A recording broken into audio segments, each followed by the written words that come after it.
ሰላም ጤና ይስጥልን የተከበራችሁና የተወደዳችሁ በዓለም ዙሪያ የምትገኙ የጣና ቴሌቪዥን ቤተሰቦች እንደምን ዋላችሁ። አክብሮታዊ ሰላምታችን በያላችሁበት ሁሉ ይድረሳችሁ እያልን የሐምሌ 21 ቀን 2018 ዓ.ም የጣና ቴሌቪዥን የምሽቱን ዜናችን ርዕሶቹን አስቀድመን እናስደምጣችኋለን። በምስራቅ ጎጃም የስድስተኛ እዝ ዋና አዛዥ ጄኔራል ብርሃኑ ጥላሁን የቆየነው በካድሬው ድጋፍ ነው ማለታቸው ተሰምቷል። የጄኔራሉን ንግግር አንድምታ፣ የፋኖን ምላሽና የጦር ሰራዊት ምርቃቱን በቀዳሚነት ይዘነዋል እናስደምጣችኋለን። በወሎ ቤት አማራ በላስታና በዋግ የተደረጉ ውጊያዎችን አስመልክቶ የአማራ ፋኖ ብሔራዊ ንቅናቄ አጼ ምኒልክ ዕዝ ያደረሰንን ዝርዝር የውጊያ ሪፖርት በሰፊው ይዘነዋል ይቀርብላችኋል።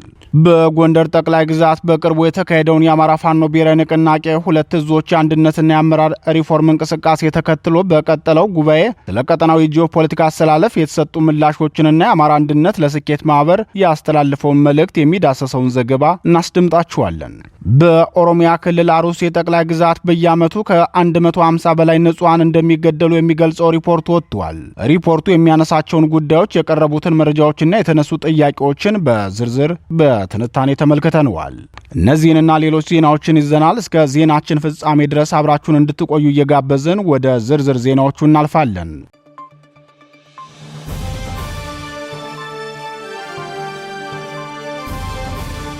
የካድሬው ድጋፍ ነው ያቆየን።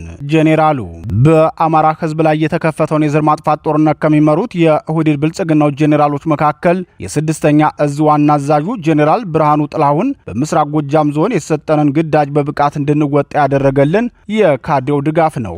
ሰሞኑን ጮቄ ላይ የተገኘው ድልም የካድሬው ድጋፍ ውጤት ነው ሲሉ ተናግረዋል። የሚመሩት ሰራዊት በተደጋጋሚ ጊዜ እየጠፋ ወደ ፋኖ የሚቀላቀልባቸውና ተደጋጋሚ ወቀሳ ባለቆቻቸው የቀረበባቸው ጄኔራል ብርሃኑ ጥላሁን የምስራቅ ጎጃም ዞንና በዞኑ ስር የሚገኙ የወረዳ ካድሬዎችን ደብረ ማርቆስ ላይ ሰብስበው ነበር። የኦህዴድ ብልጽግና ጄኔራሎች ከወታደራዊ ሙያቸው ይልቅ ወታደራዊ ካድሬነትን ተልዕኮ ተቀብለው እየሰሩ መሆኑ ይታወቃል። ጄኔራል ብርሃኑ ጥላሁንም ካድሬዎቹን ሰብስበው ባደረጉት ንግግር ጽንፈኛው በምስራቅ ጎጃም ዞን የነበረውን አቅም አሳጥተነዋል፣ ዞኑም ወደ ስልጣኔ ተሸጋግሯል፣ ለዚህ ደግሞ የዞኑ ካድሬ የተሰጠው ሚና በመወጣቱ እናመሰግናለን ብለዋል። ከኦህዴድ ብልጽግና ወታደራዊ ካድሬ ምስጋና የቀረበላቸው የምስራቅ ጎጃም ዞን ምክትል አስተዳዳሪው አቶ ዋለ አባተ በበኩላቸው የመንግስታችንን አደራ በብቃት ነው እየተወጣ ያለነው፣ ወደፊትም ጽንፈኛው ሙሉ በሙሉ እስኪጠፋ ድረስ የተለያዩ መንገዶችን ተጠቅመን ለሰራዊታችን አጋዥ ኃይል ሆነን እንቀጥላለን በማለት ቃል ገብተዋል። የብልጽግና ወታደራዊና ፖለቲካዊ ካድሬዎች ደብረ ማርቆስ ላይ ፋኖን አዳከምን እያሉ በሚያሞጋገሱበት ሰዓት ግን የአማራ ፋኖ ብሔራዊ ንቅናቄ አጼ ቴዎድሮስ በዚያው ምስራቅ ጎጃም ዞን ታላቅ ጀብዱ መስራቱን ቀጥሏል። በትናንትናው ዕለት 13 የብልጽግናውን ሰራዊት ከነሙሉ ትጥቃቸው ከፍተኛ መጠን ካለው ተተኳሽና ወታደራዊ ሚስጥሮች ጋር አስኮብልሏል። ለዚህ የኦህዴድ ብልጽግና ወታደራዊ ካድሬ ጄኔራል ብርሃኑ ጥላሁን ምላሽ ከሰጠው የአጼ ቴዎድሮስ ዕዝ 206ኛ ኮር በበኩሉ ሜጀር ጄኔራል ብርሃኑ ጥላሁን በሰሞኑ የስድስተኛ እዝ በወሰደው የኃይል ስምሪት ንጹሃንን በከባድ መሳሪያ ሲደበድብ ከዋለ በኋላ ሪፖርቱን ለምስራቅ ጎጃም ካድሬዎች አቅርቧል። ተራራ ላይ መውጣት እንደ ትልቅ ወታደራዊ ድል የቆጠረው ጄኔራል ብርሃኑ የጎጃም ፋኖ ተራ ሽፍታ አድርገነዋል ሲል ተሰምቷል። ይህ ንግግር በእጅጉ ለኛ አትራፊ ነው። በቀጠናው የኃይል መለዋወጥ ምክንያት በጎጃም ኃይል አሰባስቦ ውጊያ መክፈት የፈለገው የስድስተኛ እዝና ምስራቅ እዝ ጥምረት እቅዱን አንኮታኩተን በረዶ አሸክመነዋል ሲል የኮሩ ህዝብ ግንኙነት ኃላፊ ፋኖ ባየደስታ ገልጿል። ፋኖ ባየደስታ አክሎም በጭላንጭል ተስፋ የሚኖሩ የብልጽግና ካድሬዎች የጄኔራሉን ንግግር በማስታወሻቸው ገልብጠው ቢያጠኑት አንዳችም እውነት አያገኙበትም። ትናንት የጄኔራሎቹን ዲስኩር አምነው በትዕቢት የተወጠሩት የገጠማቸውን ያውቃሉ። ሁለት እዝ ስምሪት በወሰደበት ግዳጅ በእጃቸው የጨበጡት ሰራዊት የሻለቃ የክፍለ ጦር የኮር አመራር በሌለበት ግዙፉን የጎጃምን ጦር ሽፍታ አድርገነዋል ቢሉ የሚደንቅ ባይሆንም የተለመደው ፕሮፓጋንዳቸው በራሳቸው ካድሬ የሰራዊት አባላትና አመራሮች ህይወት ምን ያክል እንደሚቀልዱ የሚያሳይ ነው ብለዋል። ጽንፈኛውን አዳክመነዋል የሚሉት ጄኔራል ብርሃኑ ጥላሁን ንግግራቸውን ሳይጨርሱ በአንድ ጀንበር ብቻ 13 የሰራዊታቸው አባላት ተዳከም ወደ ተባለው ፋኖ ገብተዋል። ከዚህ በተጨማሪም የአጼ ቴዎድሮስ ዕዝ 201ኛ ኮር 54ኛ ክፍለ ጦር ለወራት ያሰለጠናቸውን ከፍተኛ ቁጥር ያለው ሰራዊት በዛሬው በዛሬው ዕለት አስመርቋል። የአማራ ፋኖ ብሔራዊ ንቅናቄ አጼ ቴዎድሮስ ዕዝ 201ኛ ኮር ህዝብ ግንኙነት ክፍል ለጣና ቴሌቪዥን እንደገለጸው ዛሬ ለምረቃ የበቁት አዲስ የሰራዊት አባላት ላለፉት 4 ወራት የሰለጠኑና ከ600 በላይ መሆናቸውን አስታውቋል። የ201ኛ ኮር 54ኛ ክፍለ ጦር ለተከታታይ 4 ወራት ያሰለጠናቸውን 600 የፋኖ አባላት አስመርቋል ሲል የገለጸው ፋኖ ሀብታሙ የሱፍ ጠላት አጠፋዋቸው አዳከምኳቸው ቢልም እውነታው ግን የአማራ ህዝብ የህልውና ትግል ህዝባዊ መሰረቱ የጸና መሆኑን ያሳየ ነው ሲል የአዳዲስ ሰራዊት አባላቱን ምረቃ ገልጾታል።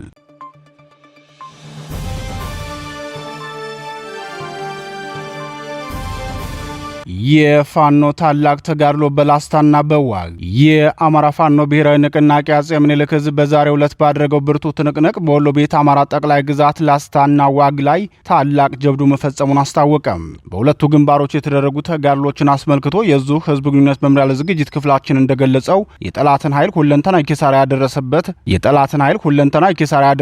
ድል ነው የተጎናጸፍ ነው ብሏል። የአጼ ምኒልክ ዕዝ ህዝብ ግንኙነት መምሪያ ሲቀጥልም የጠላት ሰራዊት በላስታ አውራጃ ከላሊበላ ከተማና ከአውሮፕላን ማረፊያው ሹምሻ ቀበሌ በመነሳት በሁለት ግንባር ነበር ወደ ብልባላ ከተማና ቦግና ወረዳ አይና ከተማ የተንቀሳቀሰው። ከፍተኛ ቁጥር ያለውን ሰራዊቱን ይዞ በሚንቀሳቀስበት ሰዓት ልዩ ስሙ ቀበሌ 6 ሶርባ ተብሎ ከሚጠራው ቦታ ላይ ሰራዊታችን በወሰደበት የደፈጣ 37 አባላቱ ሙትና ቆስለኛ ሆነውበታል ሲል ተናግሯል። የአማራ ፋኖ ብሔራዊ ንቅናቄ አጼ ምኒልክ ዕዝ 303ኛ ሳምነው ኮር አካል የሆነው ማረጉ ተማረ 30ኛ ክፍለ ጦር የደፈጣ ጥቃቱን የፈጸመ ሲሆን በዚህ የደፈጣ ጥቃት 17 የብልጽግናው ሰራዊት አባላት እርምጃ ተወስዶባቸዋል። 20ዎቹ ደግሞ ጉዳት እንደደረሰባቸው የዙ ህዝብ ግንኙነት መምሪያ አስታውቋል። የደፈጣ ጥቃቱ የተፈጸመው በተጠናከረ የመረጃ ማጠናቀር በኋላ ነው ሲል የሚናገረው የአጼ ምኒልክ ዕዝ ህዝብ ግንኙነት መምሪያ ጠላት በደረሰበት ፈጣን ጥቃት አስከሬኑንና የተጎዱ አባላቱን እንኳን ሳያነሳ ነው የፈረጠጠው። ከጨርሶ መደምሰስ የተረፈውም በተደረገለት የሞርተርና የዙ 23 ድጋፍ ነው ሊሸሽ የቻለው በማለት ገልጿል። ይህ በእንዲህ እንዳለ የአማራ ፋኖ ብሔራዊ ንቅናቄ አፋብን ወሎ ቤት አማራ አጼ ምኒልክ ዕዝ 303ኛ ሳምነው ኮር 19ኛ ወይም ዋግ ሹም ብርጌድ በበኩሉ በዋግምራ ብሔረሰብ አስተዳደር ዞን ደሃና ወረዳ በመግባት የተሳካ ኦፕሬሽን መስራቱን አስታውቋል። በብሔረሰብ አስተዳደር ዞኑ የተከማቸውን የብልጽግናውን ጥምር ጦር ካምፕ አድርጎ በተቀመጠበት ደሃና ወረዳ ቀበሌ 4 አርቢት በተባለ ቦታ ላይ ነው ፋኖ ጥቃቱን የፈጸመው። ኦፕሬሽኑን በተመለከተ ለመገናኛ ብዙሃን መረጃውን ያጋራው የዙ ህዝብ ግንኙነት መምሪያ የጠላት ሰራዊት የተከማቸበትን ምሽግ ቀድመው በማጥናትና ቁልፍ ቦታዎችን ቀድመው በመዝጋት በአገዛዙ ዘብ ጠባቂ ሚልሻና ፖሊስ ላይ የማያዳግም እርምጃ መውሰድ ችለናል። የስርዓቱ ጥምር ጦር ኃይልም ቀበሌ 12 ላይ የነበረውንና የሚተማመንበትን ምሽጉን ለቆ እንዲወጣ ተደርጓል። በተደረገው ትንቅንቅም 7 ሚሊሻና 2 የወረዳው ፖሊሶች አባላት እርምጃ ተወስዶባቸዋል ብሏል። እርምጃ ከተወሰደባቸው 9 የባዲን ፖሊስና ሚሊሻ አባላት በተጨማሪም በርካቶች ከባድና ቀላል ጉዳት እንደደረሰባቸው የደረሰን መረጃ ያመላክታል። የብልጽግናው ሰራዊትና የባዲን ጸጥታ መዋቅርም ከፋኖ ጥቃት የተረፈውን ኃይላቸውን ይዘው ወደ አምድ ወርቅ ከተማ ማፈግፈጋቸው ታውቋል።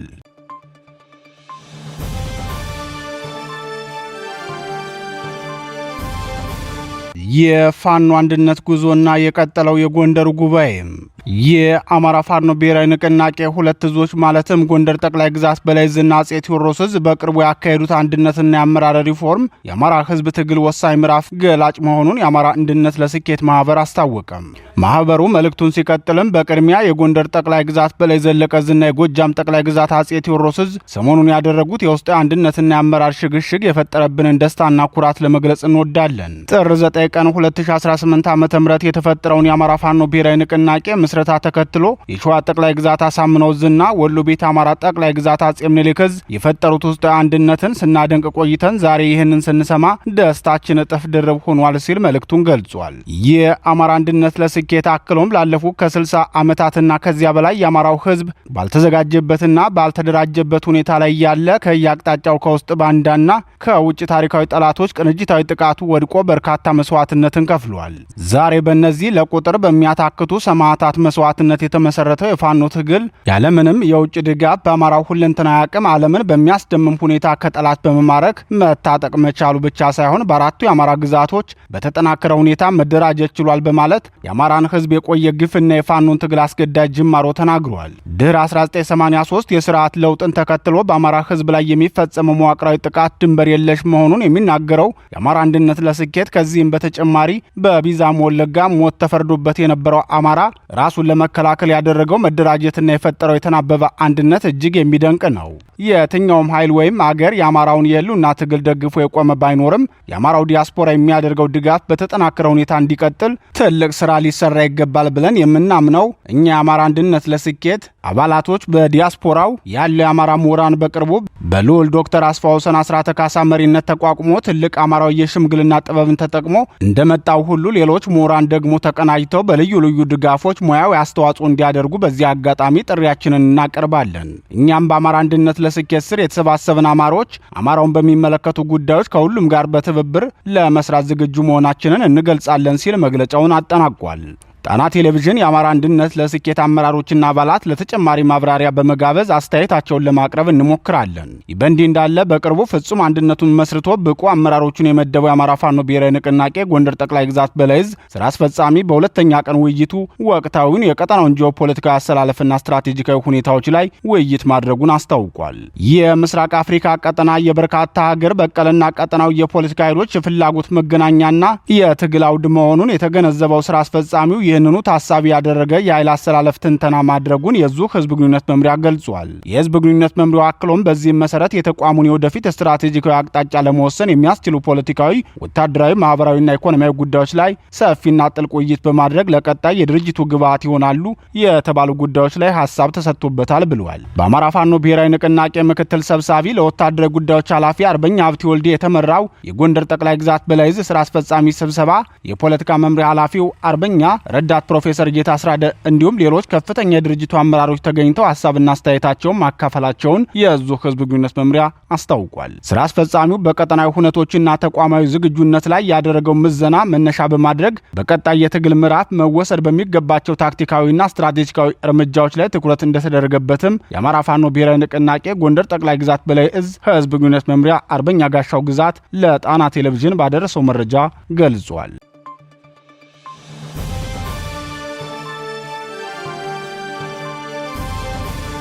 በአሩሲ በየዓመቱ ከ150 ሰው በላይ ይገደላል።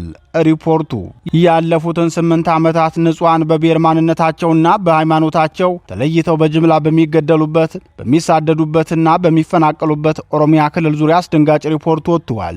ሪፖርቱን ያወጣው ተቋም በአሩሲ ጠቅላይ ግዛት ብቻ በየዓመቱ ከ150 በላይ ንጹሃን እንደሚገደሉ አስታውቋል። ገለልተኛ የሆነውና ወገንተኛ ያልሆነው የኢትዮጵያ ሰብአዊ መብቶች ጉባኤ ትናንት ይፋ ባደረገው ባለ 37 ገጽ ሪፖርቱ የ458 ንጹሃን አስከሬን መገኘቱንና የ38 ደግሞ የደረሱበት አለመታወቁን አጋልጧል። ኢሰመጎ በሪፖርቱ ሲቀጥልም በኦሮሚያ ክልል ምስራቅ አሩሲ ዞን በተለያዩ ወረዳዎች በተፈጸሙ የሰብአዊ መብቶች ጥሰቶች አማካኝነት የሚፈጸመው ሰብአዊ መብት ጥሰት መጠኑን ተሻግሮ የዜጎች በሕይወት የመኖር እድልም እንዳይኖራቸው ሆኗል ብሏል። ከ2014 እስከ ግንቦት 24 ቀን 2018 ዓ.ም ብቻ በዞኑ የተፈጸሙ የሰብአዊ መብቶች ጥሰቶችን የዳሰሰ እንደሆነ የገለጸው ሪፖርቱ የኢሰመጎ ባለሙያዎች ከመጋቢት 3 እስከ 9 ቀን 2018 ዓ.ም በዞኑ የተለያዩ ወረዳዎች ተገኝተው ምርመራ አድርገዋል። ባለሙያዎች ምርመራ ካካሄዱባቸው 9 ወረዳዎች መካከል ሽርካ፣ መርቲ፣ ሆንቆሎ፣ ዋቤና አሰኮ ነው ሲል ገልጿል። የምርመራ ባለሙያዎች በእነዚህ አካባቢዎች ከሟች ቤተሰቦች በጥቃቱ ጉዳት ከደረሰባቸው ሰዎችና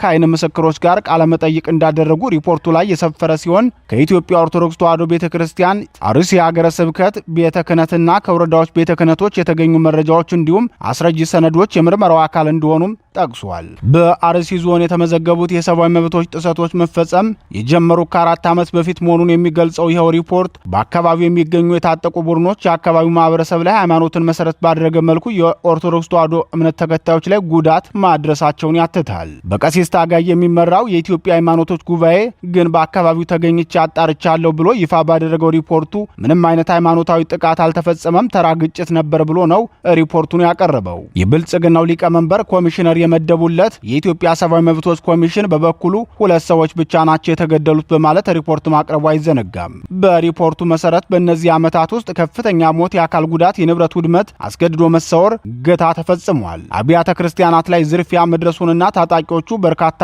ቤቶችን ማቃጠላቸውንም አክሏል። የኢሰመጎ ሪፖርት ከ2014 ዓ.ም አንስቶ በአርሲ ዞን 9 ወረዳዎች ውስጥ ብቻ 458 ሰዎች መገደላቸውን አስታውቆ ከዚህ ውስጥ 4ቱ የአካባቢው ነዋሪዎች ሆኑ የሚሆኑ የመንግስት ታጣቂዎች እንደሆኑ የተጠቀሰ ሲሆን ቀሪዎቹ ሟቾች በሃይማኖታቸውና በብሔራቸው ተለይተው የተገደሉ ንጹሃን መሆናቸውን ይፋ አድርጓል። የሰብአዊ መብት ተሟጋቹ ሪፖርቱን በቁጥር ብቻ አይደለም የገለጸው። ከሟቾቹ መካከል የ349 ያህሉን በስም ጠቅሶ የተገደሉበት ስፍራ እንዲሁም ጥቃቱ የደረሰበትን ዕለት በሪፖርቱ አካቷል። በጥቃት የተገደለች የ7 ወር ሕፃንን ጨምሮ የ67 ሰዎች ፎቶግራፍም ይፋ አድርጓል። የኢሰመጎ ሪፖርት የተሰናዳው በዚህ መጠን ከፍተኛ ዝግጅትና ኃላፊነት በሚሰማው መንገድ መሆኑን የሚናገሩት የህግ ባለሙያዎች እንደዚህ አይነት የተጠኑና የተጠናከሩ ሪፖርቶች መውጣታቸው ቀጣይ የሚፈጸመውን ጥቃት ማስቆም ባይቻልም የተበዳዮቹን ጉዳት ይከሳል።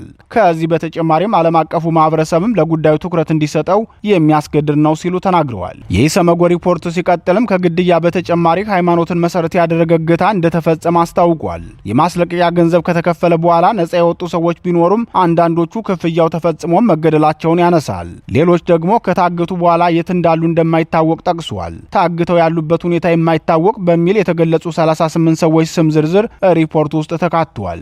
በተጨማሪም እነዚህ ጥቃቶች ስጋት ያሳደሩባቸው ነዋሪዎች ወደ አጎራባች አካባቢዎች ተሰደው በከፍተኛ ችግር ውስጥ እንደሚገኙ ሰፍሯል።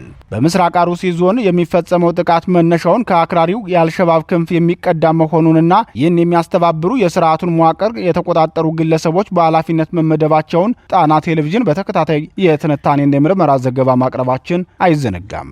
በኢሰመጎ ሪፖርት ትኩረት ከተሰጣቸው የጥቃት አይነቶች መካከል አንዱ የሆነውም ይኸው ሃይማኖትን መሰረት ተደርጎ የሚፈጸመው ጥቃት እንደሆነ ቀደም ሲል ተመልክተናል። በአርሲ ዞን ውስጥ የተፈጸሙት ጥቃቶች ማንነትንና ሃይማኖትን መሰረት ያደረጉ ሲል የገለጻቸው ኢሰመጎ የኦህዴድ ብልጽግናው ስርዓትን ፈጻሚዎቹን በሕግ ተጠያቂ አለማድረጉን በሪፖርቱ አጋልጧል።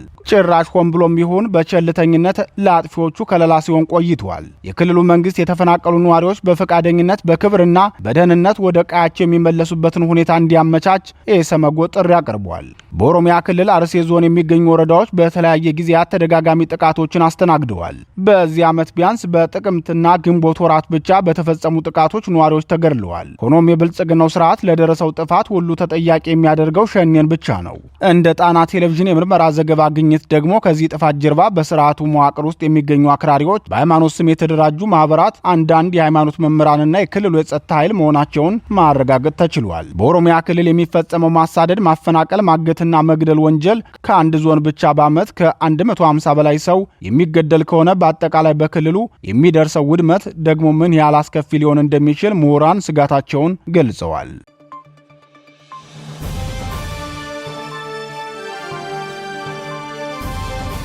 ክቡራትና ክቡራን የጣና ቴሌቪዥን አድማጭ ተመልካቾቻችን የሰዓቱ ዜናችን የተከታተላችሁትን ይመስል ነበር። ምርጫችሁ ስለምታደርጉን ከልብ እናመሰግናለን። ተሰናበትናችሁ። ጤና ይስጥልን።